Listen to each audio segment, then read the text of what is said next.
Pro-Life Radio is a pre-recorded program paid for by Pro-Life Radio. Preserving the sanctity of life in Florida. A loud voice for the unborn. This is Pro-Life Radio with your hosts, Vicki and Bruce Cherry. And welcome to the first episode of Pro-Life Radio in the new year, 2026. Happy New Year, everyone. Happy New Year. And may this be the year that we finally get abortion wiped from our land. We're prayerful of that. That's for sure. Happy New Year. I'm Bruce Cherry. My lovely wife, Vicki Cherry, sitting across from me here. We're in the John Barrows Memorial Studio here at Salem Radio in Orlando, Florida. And we have a special guest with us tonight. She's been with us before, Dr. Kathi Aultman. Yes, and an interesting story about Dr. Altman. And we're going to get to her in just a bit, but we start off everything with Jeremiah 1:5 and prayer. Before I formed you in the womb, I knew you. Before you were born, I sanctified you. I ordained you a prophet to the nations. Heavenly Father, thank you for letting us see a new year. Thank you for this radio ministry to protect life, all life, because we know all life matters. And Heavenly Father, we just ask for your blessing tonight upon our guest, upon this show, and our producer Dave and his family, and our family, and all who listen to this show. We pray that we are fruitful in educating, in changing minds, and saving lives. And we thank you for this opportunity to be of service to our community. We know that we need to protect the unborn. And God, we just pray that you let us be fruitful in doing that. And we ask all of this in the name of your precious Son, Jesus Christ. Amen. Amen. All right. Dr. Altman, welcome back to the show. Here again. Hey, it's great to have you here again. And how was your Christmas? Very, very nice. I had my granddaughter here, and it's always delightful to have small children around at Christmas time. Yeah. Or any time. Yes, anytime. But yeah, and at the holidays, that's where we really miss them. I think I know. And talking about abortion, when there's no small children around, Christmas just doesn't seem like Christmas. And we've had quite a few people on this show that in the past had aborted their children. Mm-hmm. And they're now upper 50s, low 60s, and they realize they're alone at this point in their lives for the holidays and things like that. And it's just, it's heartbreaking. It really is. Hey, Dr. Altman, now let's because you've been on the show before, but it was a while back. You're a former abortionist, and I'd like for you, if you would share with the audience, tell us about your past and what you do now. Okay. Well, it all starts with my own abortion, I think. I met my future husband just prior to entering medical school and became pregnant while we were dating. And I chose to have an abortion because I thought a pregnancy would prevent me from going to medical school. I wouldn't be able to be a doctor. I also didn't want to, quote, have to get married because I was pregnant. I was afraid that we would end up with a divorce, and I was afraid of what people would think of me. Later, I realized that none of those reasons were valid. When I got to medical school, I met women who had their children prior to going to medical school, and that was really sad for me. My marriage ended up in divorce anyway, and I realized that my family and those people that really mattered would have supported me. Mm-hmm. And so none of my reasons were valid. And I think that having had an abortion myself colored my opinion about abortion. And by the time that I entered my OBGYN residency, I believed that the availability of abortion on demand was simply a matter of women's rights, the right to choose. I didn't think I felt women should have control over their bodies and not be forced to bear a child that they didn't want. I thought it was wrong to bring unwanted children into an, quote, overpopulated world where they might be neglected or abused. Now, isn't that interesting that I think it's okay to kill them, but I wouldn't want them to be neglected or abused, but it's okay to kill them. Yeah, I hear that from, I've heard that from young women very often. I don't want to have this baby. Well, why don't you put it up for adoption? Oh, I don't want anybody else to raise my child. but you're okay with killing it. So it doesn't, it's a, what is it, you call that an oxymoron? You know, I don't understand it. It's like, how can you say it's okay to kill it, but not let somebody else raise that child? Yeah. Well, and I did think about, I fleetingly thought about adoption, but I didn't really know anything about it. And I thought, well, after I had the baby, I don't know that I could give it up. And what if somebody mean adopted the baby? And so again, it was okay for me to kill that baby, but not give that baby a chance, at least, of having a life. And a lot of people have bad lives. That doesn't mean they should be killed. A lot of people are poor. That doesn't mean they should be killed. You know, our reasoning at those times, it doesn't make sense. Yeah. And I just, I hope that people now are more aware of how wonderful adoption is at this point. Did you know that, well, I'm sure you know, a young woman who's wanting to give her baby up for adoption now can actually watch videos of families that want to adopt her baby and can choose if she wants to play a role in that baby's life and be able to see that baby and interact with that baby, even though she's giving the baby up for adoption. And I just think that's so wonderful. And had I known that there was something like that available, I think it could have changed my decision. The other thing that I think so often men stay quiet. They don't say anything. They, they don't feel they have a voice. I had my future husband said, "Listen, I know you're scared about this, but I'll support you. We can get through this." I don't think I would have done it. You know, the other part of that is some people think that. Stop there. I forgot what I was going to say. Can you pause there? Okay, he's got a thumbs up. There you go. Okay. Go ahead, Kathi. And, I think that's, I think it's sad that we take men out of the whole process. Oh, I do too. We take them out of the whole process in a lot of ways, and in raising the child and custody of the child if there's a divorce. And in a lot of cases, the men want to speak up, but they've been led to believe they don't have a voice in the matter. In some cases, like in my case, and I've shared this on the show numerous times, my testimony is that I actively participated in the abortion of 2 of my own children. And the first time, I was afraid. I was afraid to be a dad. I was afraid of the responsibility. I was afraid I wouldn't be a good dad. I was very much into my career, which is a terrible, terrible reason. But it just, and the fact that I really had been kind of led to believe I didn't have much of a voice in the process. So I just kind of sat back and like, okay, well, all right, well, here, I'll drive you to the clinic.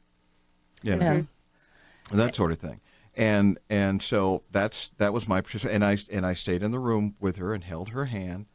And so I know the horrors that take place in the abortuaries. I mean, from sitting in the position I was sitting in.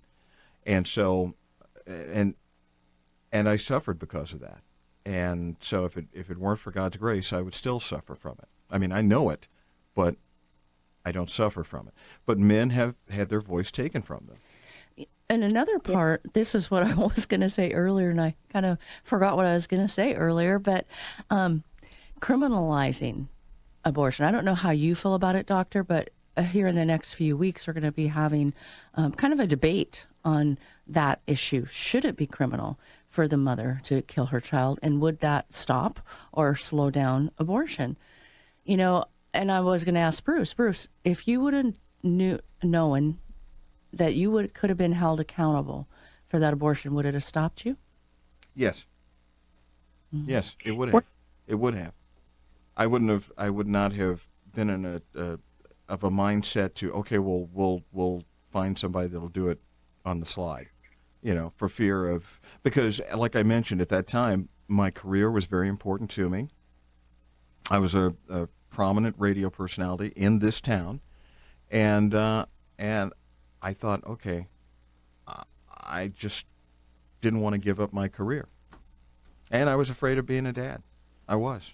But you'd be afraid of going to prison, or And I would have been a little more more. afraid of going to prison. So there's quite a debate on that. There's quite a debate on if it should be criminalized or not. And I don't think that we should. Yeah, I don't want a bunch of women put in prison for that. But yet, I think a lot of people would stop and think, too.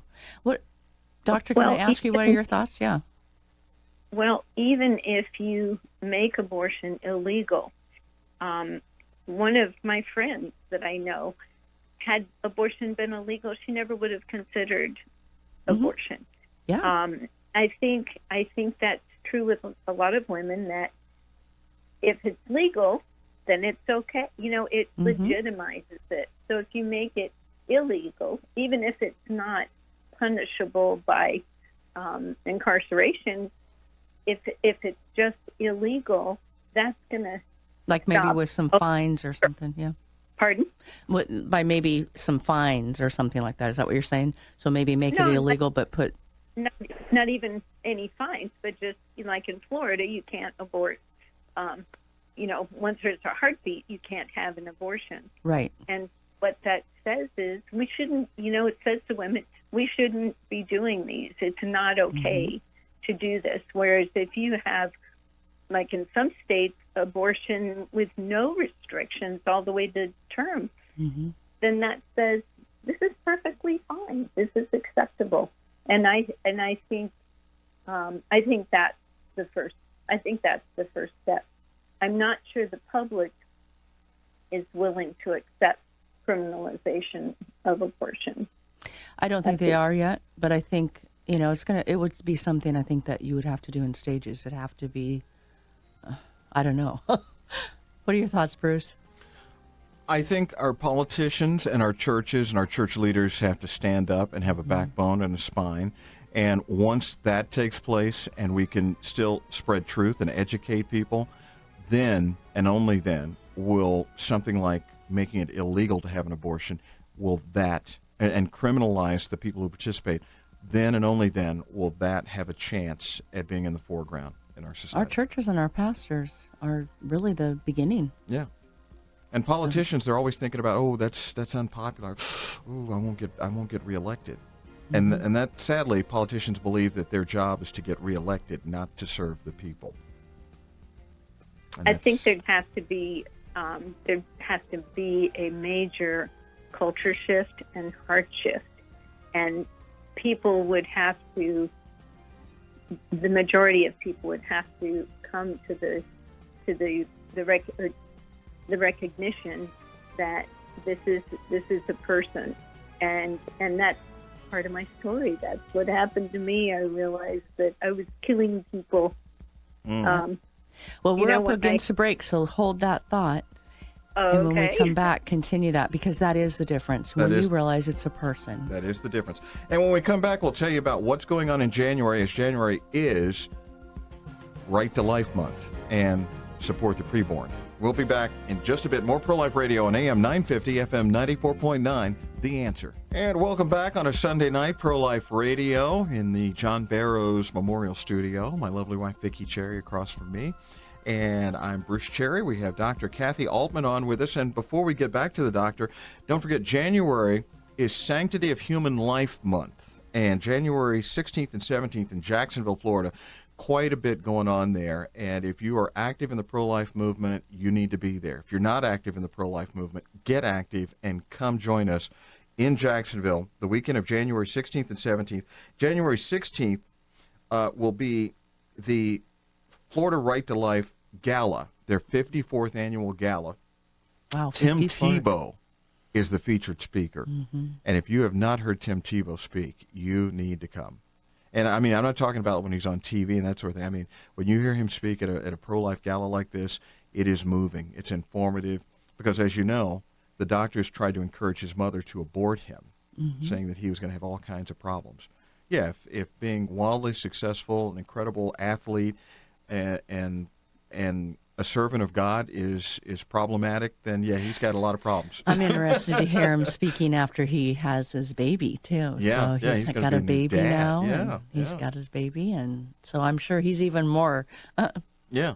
So the gala is on the 16th. That's a Friday night. And then on Saturday, the 17th, Priest for Life. And they're having a huge march there. Father Frank Pavone will be there. And Vicki and I are going to be there for that. It's going to be a great weekend. So we urge you to make sure you attend that in Jacksonville, 16th and 17th, the Sanctity of Human Life Month in full swing in Jacksonville, Florida. Now, back to Dr. Kathi Aultman. Doctor, now you were mentioning about your residency, so let's get back to that. Dr. Altman is a former abortionist and now a pro-life advocate and an abolitionist, and we thank her for that. So I think I told you when I entered residency, I believed that abortion was a woman's right. And during my program, I was trained in first trimester D&C with suction abortions and obtained special training in second trimester D&E abortions, which were fairly new at that time, so they weren't part of our standard residency program. At that time, a human fetus seemed no different to me than the chick embryos that I dissected in college. And so I did not see their humanity. After I got my medical license, I moonlighted at an abortion clinic. I felt I was doing something to help women, and I could make good money doing it. I enjoyed the technical challenges of the procedure, and I prided myself on being excellent at what I was doing. And although I did everything in my power to make this painful procedure as painless as possible for my patients, I never even considered what the baby was feeling. Now we know that these babies do feel pain, and the second trimester D&E procedure I was talking about, the one I was doing, that's where you dismember the baby by pulling off their arms and legs and then crushing their chest and their head and remove them. And so you can imagine what that baby must be, going through. And I have to add this in because now there are stories coming out, thanks to David Delyden's work, about organ harvesting. And they don't, the people that are obtaining the tissue for research, they don't want the doctors to give digoxin or anything to kill the baby before the procedure, because then the tissue isn't fresh.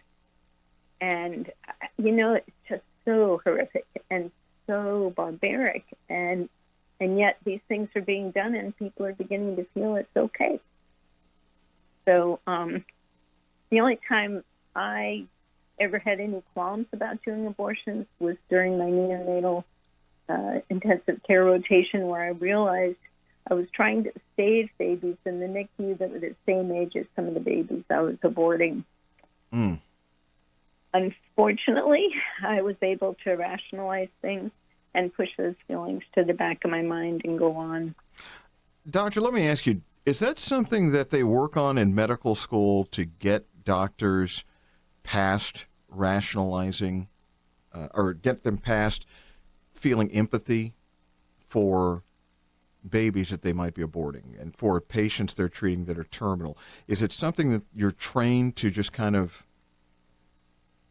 absorb and just let it bounce off of you? I mean, not absorb, but just to take it in and let it bounce off of you, to be technical? Is that something that the medical schools are training our doctors to do? Well, I'm not sure about now. I suspect now they are, because they need people willing to do this killing.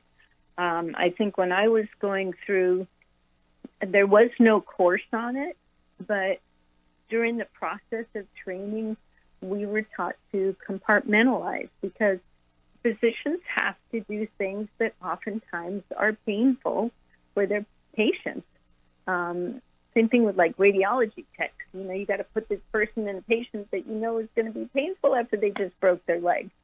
And you have to learn how to be sort of tough to that and be thinking about, okay, well, this is for the greater good for this person. So I will accept doing something that I normally, as a normal human being, I wouldn't be able to do, because really, in some cases, it's almost like we're torturing our patients. We're doing things that hurt them. Even something as simple as starting an IV is painful. And so I've learned how to do that, and I think that's how I was able to compartmentalize things and put those thoughts on the shelf. I think when just like a police officer, I think they also have to do the same thing. They have to see things that just would tear them up. Well, we talked about that. I have a very good friend of mine who's a retired homicide investigator, and how they dealt with seeing that sort of carnage all the time, and it got to the point where they might make light of it, but it was their coping mechanism. And I've heard that's made light of a lot of abortions. Oh yeah, but I think that's a different kind of make light of. Father Frank Pavone told us stories that they were blood curdling. Where they did things in the mortuaries where they were jigsaw puzzles with the baby parts, and wishboning body bones and things like that, and they'd laugh about it, and that's like, whoa, I mean, come on. The thing I know about police officers, homicide investigators specifically, they care about that victim there, and they want resolution, they want justice served, and that's not the case in the abortion clinics. Because they don't look at them as human beings. Yeah. But I think our society is changing. We talked about that earlier, Doctor, about how we're doing things to people, euthanasia, and things that used to be so morally upsetting to most people are now just becoming accepted and the norm. That's right. Yeah. Well, go ahead and continue. You have about 3.5 minutes of this segment. So, real quick. My last year in residency, I became pregnant, but I continued to do abortions without any reservations because my baby was wanted and theirs was not. As a matter of fact, if a woman, it wasn't that I was heartless, because if somebody came in with a miscarriage, I would be upset for them and mourn with them. But if they had a baby they didn't want and they wanted an abortion, I didn't see any problem with that. So the problem was after my delivery, somehow I made that baby-fetus connection. And when I went back to the clinic after I delivered, I realized that I could no longer kill babies just because they weren't wanted. And you were talking about, putting the jigsaw puzzle of putting all the baby parts together again. That's something that each abortionist or doctor has to do at the end of the procedure to make sure nothing is left.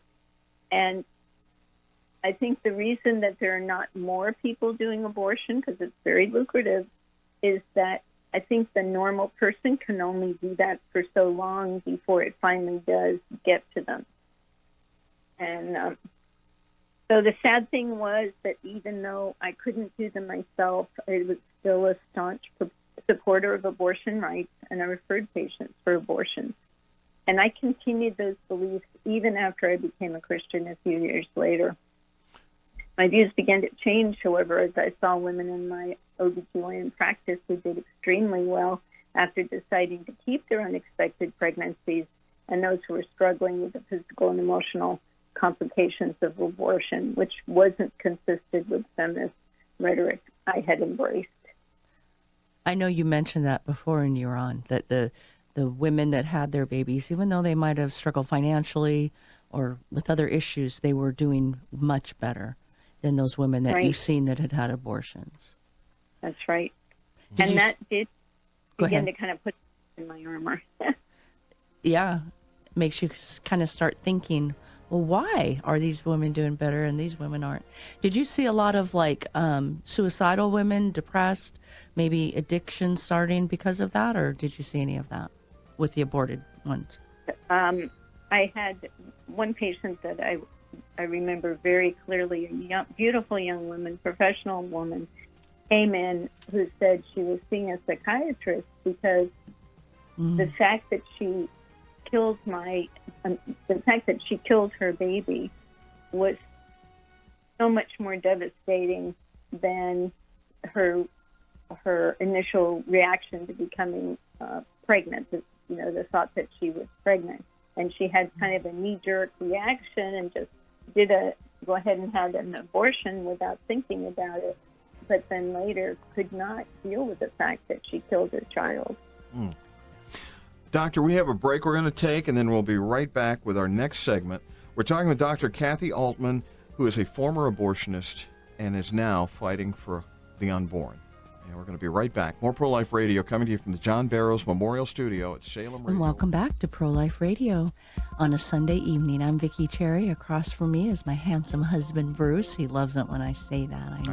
I do. I give her money. But he is. Anyway, we have with us today Dr. Kathi Aultman. She was a former abortionist, and she was on the show probably about a year ago, I'm thinking. Yeah.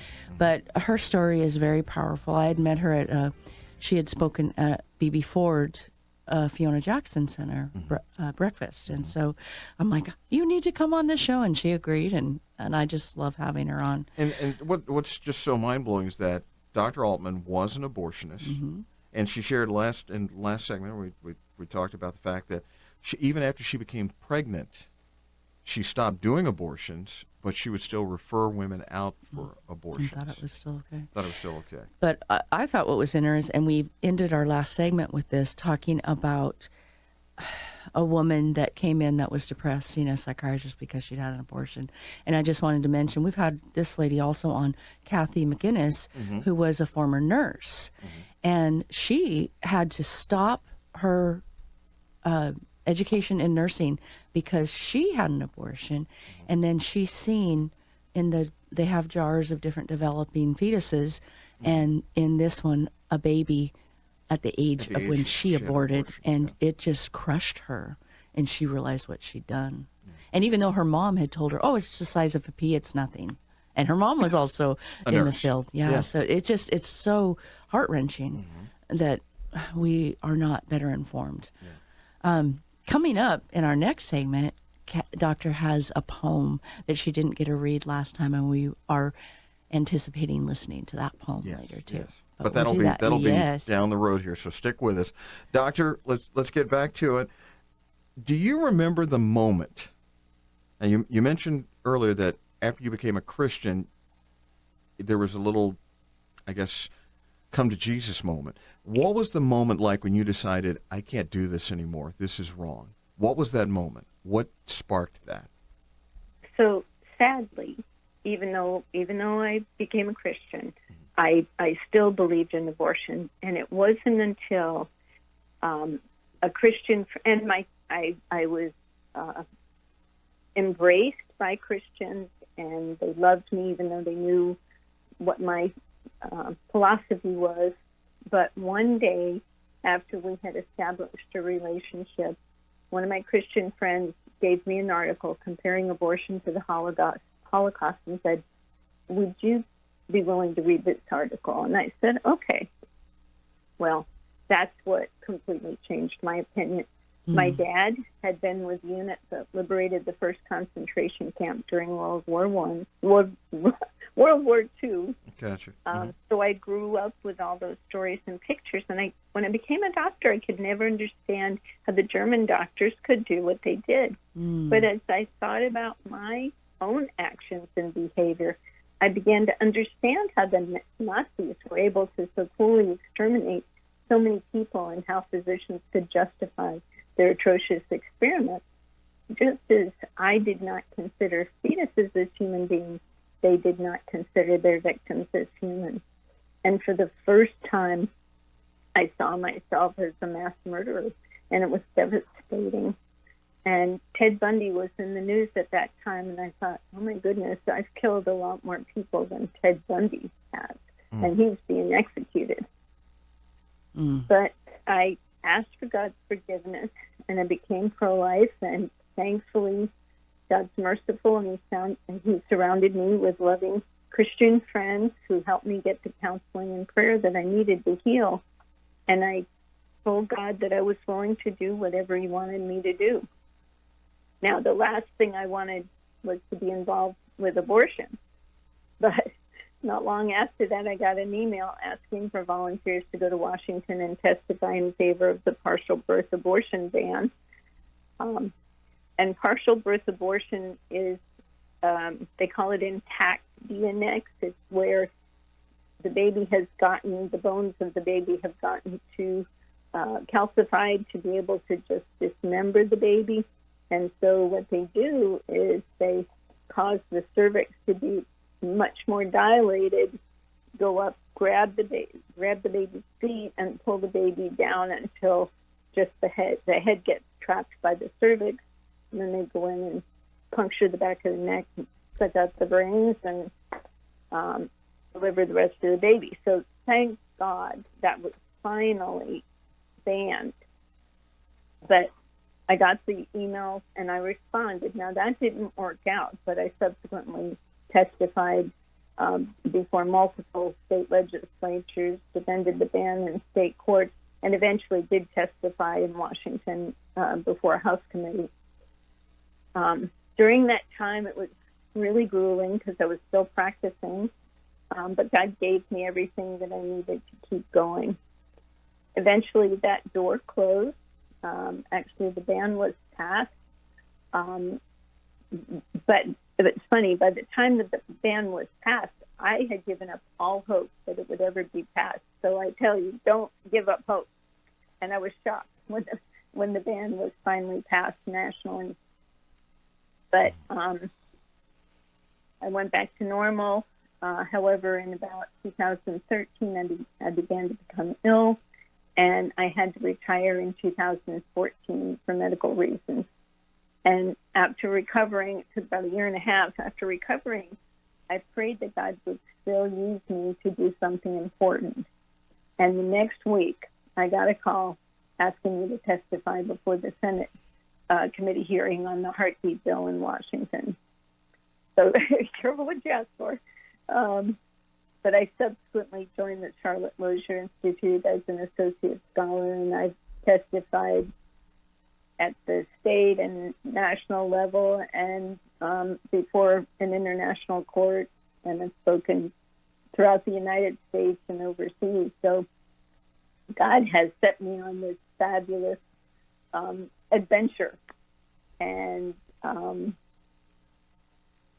I would tell people, you know, if you want to have the most exciting life, tell God, you know, to let you do what He's planned for you to do. And the thing is, you don't have to figure it out. All I did was answer an email. The second time, all I did was pray, hey, let me do something important. And God works it all out. And it's just an amazing ride. I'm so grateful that He saved you, that He used you, and He's still using you. You know, when you're talking about that, I just can't imagine. Yeah. I think about my babies, and I think, Yeah. I almost didn't I almost didn't say anything because I hope there are no little ones listening to this show, and when you know, hopefully there can be some sort of warmth. Probably not, but I needed to hear that, and I'll tell you why. As I mentioned, I had actively participated in the abortion of two of my children. One of them, I know for a fact, was considered a partial birth abortion, and I didn't know what went into that until you shared it just now. And that is why I will fight to protect the unborn until I stop breathing air. Because I feel like I participated in such an atrocious act that we are so blessed to be God's children because He forgives us. Yeah. And it's more difficult for us to forgive ourselves than for God to forgive us. And so I'm glad you shared that, because there's people out there that need to hear that. They need to know what's going on. And the reason why this has gone on for so long is that a lot of people have no clue, and they've been told, oh, it's just a clump of cells, or the baby can't feel anything. I had comments on some Facebook things the other day of a lady that thought it was no different than eating, a chicken egg. And I'm like, I think you need to maybe go to a farm and see the difference between A chicken a egg fertilized and egg and how the baby chick comes. That is not a chicken egg. It is a human being. And when we're talking about taking a forceps, pulling that baby down, pulling off its legs and its arm, and breaking its neck and pulling apart its head. Think about a baby that's out in those cute toes and fingers, and I just can't imagine, that what we do, and we think it's okay, and we make it. And how did we arrive at that? I mean, how in human history did we arrive at the fact that, hey, this is okay to do? I have to say that I think media had a lot to do with it.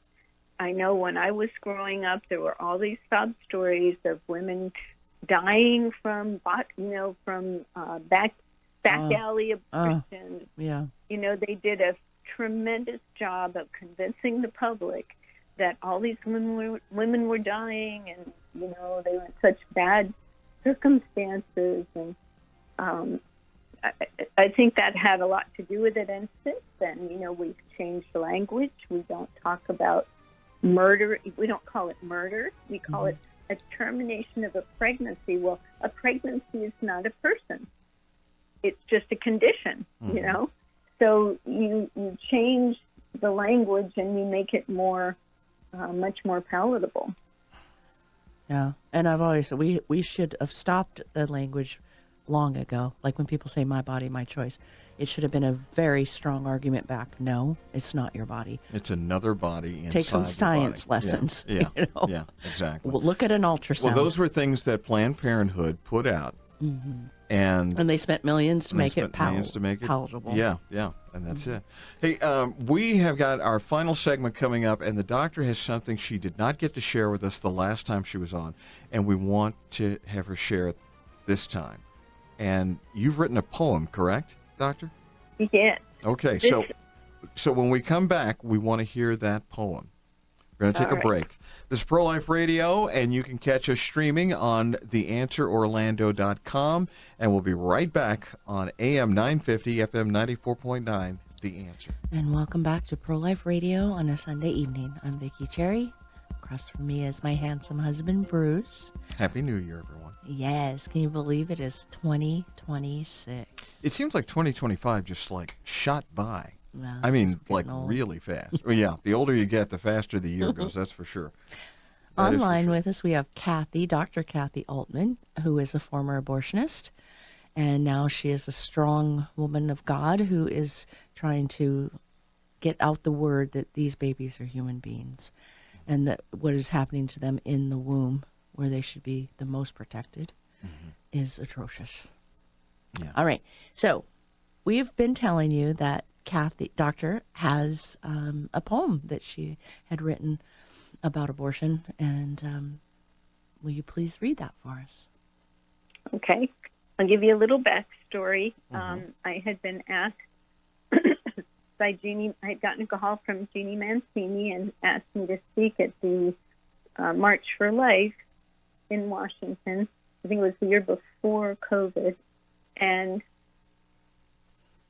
I didn't really know what, I didn't understand the honor they were giving me. Now, I have to tell you, this was going to be only the second time that I had actually spoken at a march or anything. And so I said yes. And then she called back and said, would I be willing to speak at the dinner? And I said, okay, yes. And, oh, by the way, the vice president will also be speaking. I said, okay. Well, the vice president of the United States? Yes. Who was vice president at that time? When President Trump was president the first time. Oh, so it was Pence, Mike Pence. Okay. Pence. Pence, yeah. So Mike Pence, he spoke before me. So thank heavens God really helped me get past all of that, so I was able to speak. But anyway, was like a day or two before this, I had gone to bed, and God woke me up at 4 a.m. and gave me this poem. Now, I'm not a poet, and I've never had that kind of experience before. But all of a sudden, I thought, I'm never going to remember this when I wake up. So I got out of a paper and pen, and I just started writing down what I was sensing. So this is it. Hello, Mommy. I'm here. It's me. I am so glad to be here. What a wonderful place. Your heartbeat soothes me as I float, cozy and warm. The rhythm of your movements rocks me to sleep. I love you, Mommy. You don't know I'm here yet, and I can't wait for you to find out. I know you'll be excited to get as wonderful a gift as me. God picked me especially for you. I long to meet you. I've been tapping on your tummy, hoping you will notice me. I'm here, Mommy. It's me. It's getting a bit squishy in here now, but it gives me a chance to feel my body against yours and feel your touch. Sometimes I can hear your lovely voice. I love it when you laugh and sing. Was that chocolate you just ate? How nice it is to be here. How nice it is to be me. Why are you crying, Mommy? I thought you would be happy to know I was here. I might be inconvenienced, but it will all work out. Wait and see. God has a plan. Does it really matter how I came to be? I'm here, Mommy. It's me. I only need to stay a little while till I can be on my own. Won't you give me a chance? I can be a blessing if you let me. I'm yours, Mommy. I'm me. If you really can't keep me, let me bless someone else. Listen to your heart. Don't kill me, Mommy. I'm here. It's me. Give me a chance to see who I can be. There's no guarantee that I'll be perfect, but I will be unique. I'm here, Mommy. It's me. Perhaps I'll be an artist or a geologist. Maybe I will find a cure for cancer or broker a peace that keeps us from war. You will never know if you kill me. Don't listen to those who say I'm just a blob of tissue. I'm real, Mommy. I'm me. I have hopes and dreams and a will to live. Give me the chance to see a rainbow and hear the birds sing, to taste lemonade and smell a rose. I want to run and jump and tumble in the grass. I want to feel the warmth of the sun on my face. I'm here, Mommy. It's me. Let me stay just a little longer. When I'm strong enough, I will leave. I know there are others who can love me if you cannot keep me, and I will thank you for your mercy and sacrifice. Please let me live, Mommy. Let me be me. I'm here, Mommy. It's me. Hard to get through that without crying. I didn't. I was going to say, I say this all the time. We need to get a sponsor in here for tissue or something, because there are times when, and it's more frequently than not, that we need tissue in the studio, and this was one of those times. I read this at the Rose dinner, and everybody in the house was crying. I can believe that.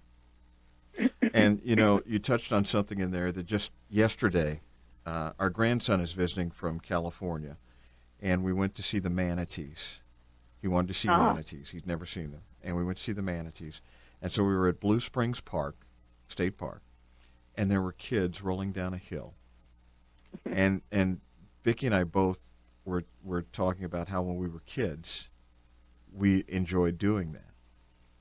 And that's, there's little things like that you forget about until you see them or you hear that, and it's like, yeah, that's something that a child would want to do. I mean, I want to do it now, but if I rolled down a hill, when I got to the bottom, you'd have to have medical staff to get me back up.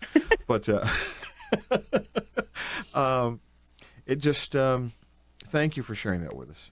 Thank you so much. Something I'd like to point out is, you think about it, there's so much negativism with motherhood and the baby in the womb, but a couple times you said it's a short time. Yeah. People compare it to giving somebody a kidney or being attached to somebody with a life support somehow.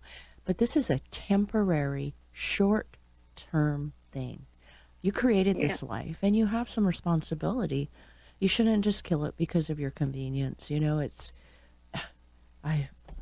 Short term. It used to be when the doctor was talking about the old days of back alley abortions and things like that. We still have back alley abortions. We still have back alley abortions. That was because of shame. That was because it was unspeakable. It was unheard of for a woman out of wedlock to be pregnant. Well, that's no longer the case in our society. So I don't understand where the shame comes from now, other than the fact that they don't want someone to know that they were. I don't think it's shame anymore. You've talked about so many times, Bruce, our society doesn't feel shame. We don't anymore. feel shame. Yeah, we've gotten past That's part shame. of the problem. We are all about me. And convenience. We're the, what is it they used to call us? The microwave society. We want it now. We want everything convenient. We want everything comfortable for us. And abortion exists now to hide sin and for convenience. It's not, because everybody makes up the same excuses. Oh, it's not the right time for us to have a baby. We can't afford it. We're in our careers. We want to buy a house first, things like that. All them, and they're just excuses. They're just excuses. So we only have about 3.5 minutes, Doctor. So how can people reach you, and is there anything else that you want to share with our listeners? They could reach me through this Charlotte Lozier, Lozier, Institute, and by calling them or emailing them. Unfortunately, I don't have a website or anything. I just told God that I would, if He sent someone to me and was asking me to help, then I would do it. And so that's what I do. Well, I have the website here for the Lozier Institute. It is Lozier Institute.org. Lozier Institute.org. Dr. Kathi Aultman is with the Lozier Institute now. I guess I would say that I would hope that maybe this would, that people would realize that, if they've had an abortion or even done abortions or participated in them, that God can forgive you. I am so thankful that God yanked me out of that filthy pit, and that He did forgive me. And actually, I had an experience where a friend was praying for me, and I suddenly found myself at the feet of Jesus, and he said to me, "Are you more important than I am? Are you more powerful than I am, that I can forgive you and you cannot forgive yourself?" And I said, "No." But I think He needed me to get healed really quickly and begin to forgive myself, because He had good plans. But the other is, let God know that you're willing to do whatever He has for you to do. And it may or may not be involved with pro-life, but to just agree to do it and then let Him work out the details. You don't have to. All I did was answer an email. All I did was, the second time was pray, let me do something important. And suddenly, there I was. And it's just been the most wonderful adventure. Well, Doctor, we thank you. And I don't know how to thank you enough, because you came full about face. And God bless you for doing that. Thank you so much. Thank you for being with us, I'm so too. glad that you are our very first guest of the new year of 2026. Absolutely. Dr. Kathi Aultman, she's with the Lozier Institute, and you can find out more about the Lozier Institute by visiting Lozier, Lozier, Institute.org. Thank you. Happy New Year, everyone. And Pro-Life Radio will remind you again, the January is Pro-Life Month, and we invite you to join us in Jacksonville the weekend of the 16th and 17th for the March for the Preborn and for the Florida Right to Life Gala, the 54th Gala. Tim Tebow is the featured guest speaker. We're looking forward to that. And we have some great shows coming up, so make sure you tune in, because we have a lady from Snowflake, that's Nightlight Adoption Agency, and those are those IVF babies. Yeah. We have her coming up, and then a kind of little bit debate about criminalizing abortion. That's going to be interesting. Oh, yeah. Yes. Thank you again. Thanks to Dave in the studio there, taking care of business. And thank you all for your support. And we'll have more details on how you can help keep this ministry on the air throughout 2026. Let's save some babies and change some hearts and minds. Pro-Life Radio coming to you from the John Barrow Studio on AM 950, FM 94.9, The Answer. Good night. Good night and Happy New Year. God bless.